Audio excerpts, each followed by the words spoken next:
राधे कृष्ण। षोडश अध्याय। श्री रामचंद्र जी बोले, हे भगवान, आपने मोक्ष मार्ग संपूर्ण वर्णन किया, अब इसका अधिकारी कहिए। इसमें मुझको बड़ा संदेह है, आप विस्तार पूर्वक बताइए।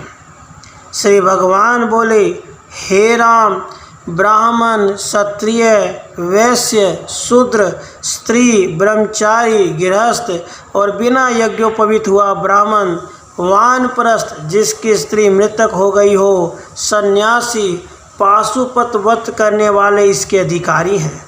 और बहुत कहने से क्या है, जिसके अंतःकरण में शिव जी के पूजन की प्रबल भक्ति हो, वही इसमें अधिकारी है। और जिसका चित्त दूसरी ओर लगा हुआ है, वह इसमें अधिकारी नहीं। मूर्ख, अंधे, बहरे, मूक, शौचाचार रहित, स्नान संध्या आदि विहित कर्मों से रहित, अज्ञों का उपहास करने वाले, भक्तिहीन, विभूति रुद्राक्षधारी, पाशुपत व्रत वालों से द्वेष करने वाले, चिन्हधारी, इनमें से किसी का भी इस शास्त्र में अधिकार नहीं है।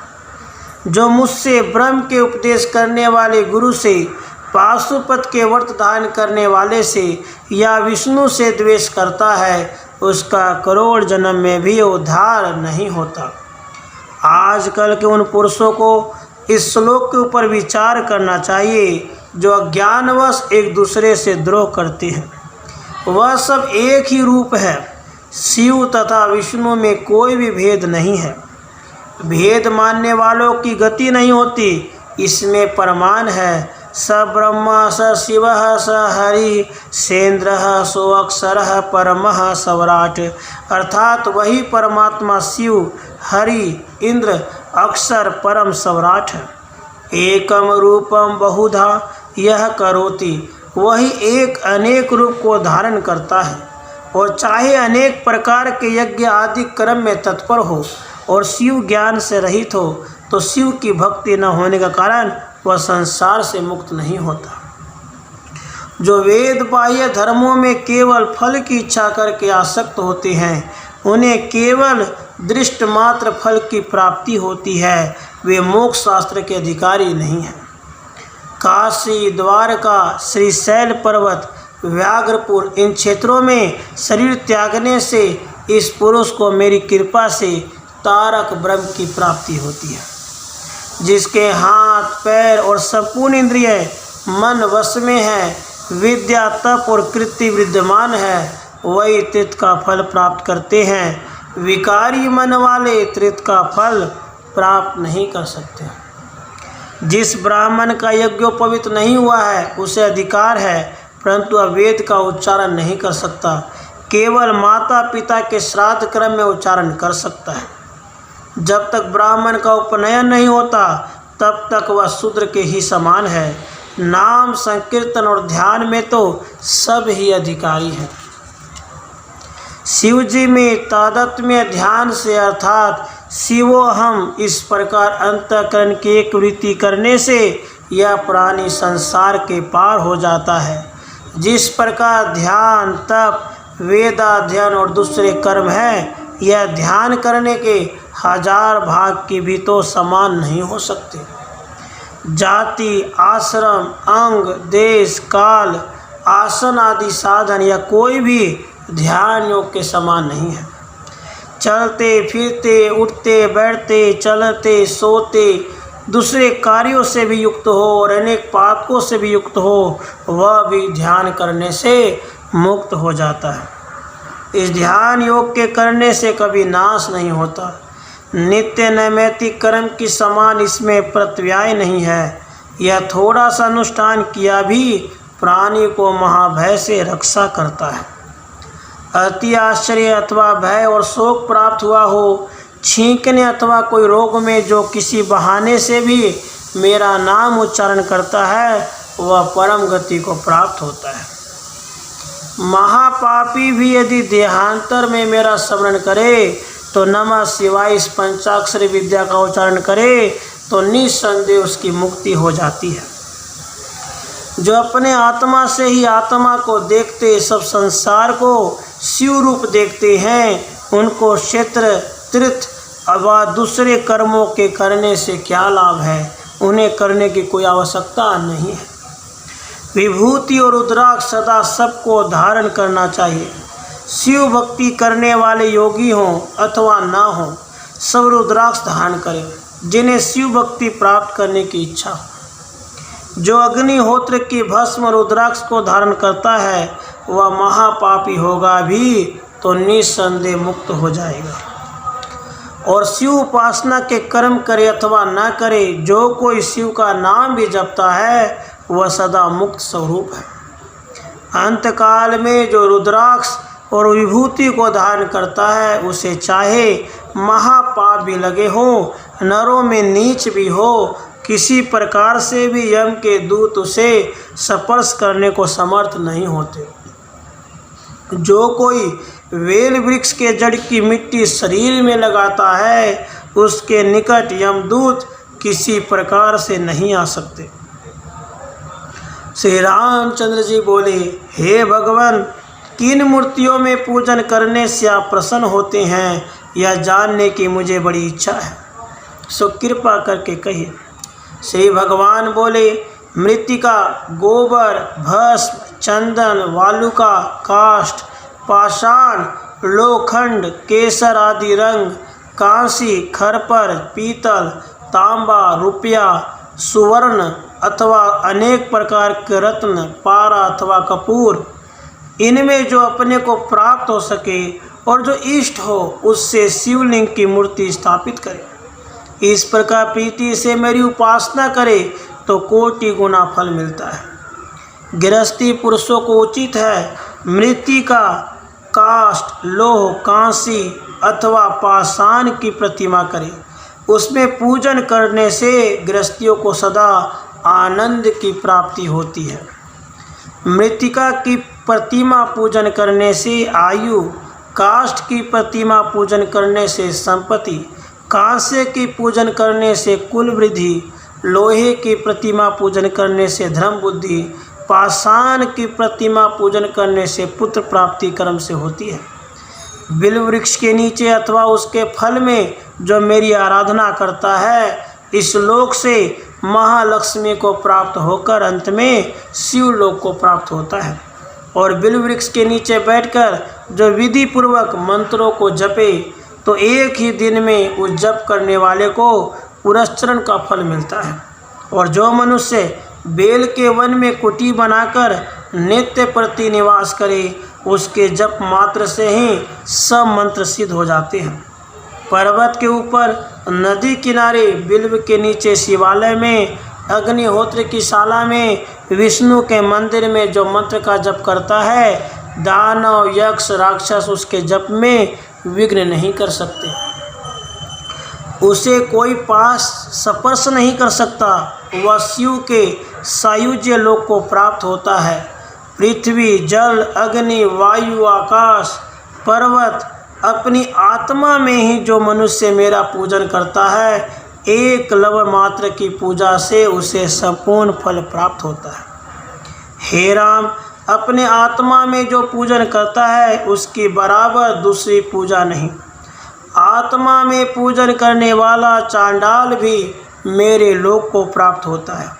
संपूर्ण शुभ कर्म आत्मा ही को अर्पण करना, उसी का विचार करना, पापाचरण न करना, यही आत्मा की पूजा है। पूर्णा वस्त्र के आसन पर पूजा करने से मनुष्य को सब कामना की प्राप्ति हो जाती है। मृगचरम के आसन पे पूजा करने से मुक्ति और व्याघ्र चरम पर पूजा करने से लक्ष्मी की प्राप्ति होती है। कुशासन पर बैठकर पूजा करने से ज्ञान, पत्र के आसन पे आरोग्यता, पाषाण के आसन पे दुख और काष्ठ के आसन पे पूजा करने से अनेक प्रकार के रोग होते हैं। वस्त्र पे बैठने से लक्ष्मी की प्राप्ति, पृथ्वी पर बैठकर जपने से मंत्र सिद्ध नहीं होता। उत्तर व पूर्व को मुख कर जप और पूजा का आरंभ करना उचित है। हे रामचंद्र जी, सावधान होकर सुनो, अब माला की विधि कहता हूँ। स्फटिक की माला से साम्राज्य पद प्राप्त होता है। पुत्र जीव जिया पोते की माला से अत्यंत धन की प्राप्ति होती है। कुश की ग्रंथि की माला से आत्मज्ञान, रुद्राक्ष की माला से संपूर्ण कार्यों की सिद्धि होती है। मूंगा की माला से सब लोग के वश करने को सामर्थ्य होता है। आंवले के फलों की माला मोक्ष को देने वाली है। मोतियों की माला संपूर्ण विद्याओं की देने वाली है। माणिक्य की माला त्रिलोकी की स्त्रियों को वश करने वाली है। नील मरकत मणि की माला शत्रु को भय देती है। सोने की बनी माला बड़ी शोभा को और लक्ष्मी को देती है। चांदी की माला से मणिचित कन्या प्राप्त होती है। एक पारे की माला जो औषधि द्वारा बनती है वह संपूर्ण कामना को प्राप्त करती है। 108 मणियों की माला सबसे उत्तम होती है। 100 दाने की उत्तम, 50 दाने की मध्यम, 54 दाने की भी मध्यम और 27 दाने की माला अधम कहलाती है। 25 दाने की भी अधम होती है और जो 100 दाने की माला हो तो 50 अक्षर अ से ल तक उल्टे सीधे क्रम से हो सकते, अर्थात मेरु तक एक बार गिन सकता है। इस प्रकार से स्पष्टापन करे और किसी की माला ना दिखावे, गुप्त जपे। जो अक्षरों की कल्पना करके माला द्वारा जप किया जाता है, वर्ण विन्यास कल्पना से एक ही बार में उसका पुरस्चरण हो जाता है। बायां चरण गुद स्थान पर रखे, अर्थात एड़ी लगावे। दहिना चरण उपस्थ के ऊपर रखकर बैठे, यह उत्तम और अतिश्रेष्ठ योनि बंद आसन कहलाता है। जो योनि मुद्रा के आसन से बैठकर सावधान हो जप करता है, कोई मंत्र हो अवश्य सिद्धि की प्राप्ति हो जाती है। छिन्न, रुद्ध, स्तंभित, मिलित, मूर्छित, सुप्त, मत, हीनवीर्य, दग्ध, त्रसत, शत्रु पक्ष के जानने वाले यह मंत्र शास्त्र में मंत्रों के प्रकार लिखे हैं। उनमें इनके लक्षण लिखे हैं कि इस प्रकार का मंत्र ऐसा होता है। बालक, यौवन, वृद्ध, मत इत्यादि किसी प्रकार का भी दूषित मंत्र क्यों न हो, योनि मुद्रा के आसन से जप करे तो सिद्ध हो जाता है। इसी मुद्रा से वे मंत्र सिद्ध होते हैं, दूसरे प्रकार से नहीं होते। उस काल से लेकर मध्याह्न काल तक मंत्र का जप करना कहा है। इससे उपरांत जपे तो कर्ता का नाश होता है। यह संपूर्ण काम्य फलों के पुरस्चरण की विधि है। नित्य नैमित्तिक तपश्चर्या का नियम नहीं है। चाहे जब तक जितनी इच्छा हो जप करता रहे, उसमें कुछ दोष नहीं है। जो मेरी मूर्ति का ध्यान करता हुआ निष्काम बुद्धि से रुद्र जप अथवा षडक्षर मंत्र ओमकार सहित जितेंद्रिय होकर जपता, ओम नमः शिवाय यह षडक्षर मंत्र है। हे राम अथवा अथर्वशीर्ष या केवल्य उपनिषद के जो मंत्र जपता है वह उसी देह से स्वयं शिव हो जाता है, अर्थात सायुज्य मुक्ति को प्राप्त होता है। जो नित्य प्रति शिव गीता को पढ़ता और नित्य जप करता है या श्रवण करता है वह निसंदेह संसार से मुक्त हो जाता है। सूत जी बोले, हे शौनक आदि ऋषियों, भगवान शिव जी से रामचंद्र जी से इस प्रकार उपदेश कर वहाँ ही अंतर ध्यान हो गए और आत्मज्ञान के प्राप्त होने से रामचंद्र जी ने भी अपने को कृतार्थ माना। सूत जी बोले, हे शौनक आदि ऋषियों, भगवान शिव जी रामचंद्र जी से इस प्रकार उपदेश कर वहाँ यंत्र ध्यान हो गए और आत्मज्ञान के प्राप्त होने से रामचंद्र जी ने भी अपने को कृतार्थ माना और एकाग्रचित्त से ध्यान करते हैं, उनके हाथ में मुक्ति स्थित रहती है। इस कारण हे मुनियों, नित्य प्रति सावधान होकर शिव गीता को सुनो, अनायास मुक्ति हो जाएगी, इसमें कुछ भी संदेह नहीं। इसमें शरीर को क्लेश नहीं, मानसिक क्लेश नहीं, धन का व्यय नहीं, न और किसी प्रकार की पीड़ा है, केवल श्रवण से ही मुक्ति हो जाती है। हे ऋषियों, इस प्रकार तुम नित्य प्रति शिव गीता का श्रवण करो। ऋषि बोले, हे सूत जी, आज से तुम ही हमारे आचार्य, पिता और गुरु हो, जो कि आपने हमको अविद्या के पार तार दिया। जन्म देने वाले से ब्रह्म ज्ञान देने वाले को गौरव अधिक है। इस कारण हे सूत जी, सत्य ही तुम ही सबसे अधिक गुरु हो, तुमसे अधिक कोई दूसरा गुरु हो नहीं सकता। व्यास जी बोले, ऐसा कहकर संपूर्ण ऋषि सायं संध्या करने के निमित्त गए और सूत पुत्र की बड़ाई करते गोमती नदी के समीप ध्यान करने लगे और शिव परायण हुए। राधे कृष्ण, राधे कृष्ण।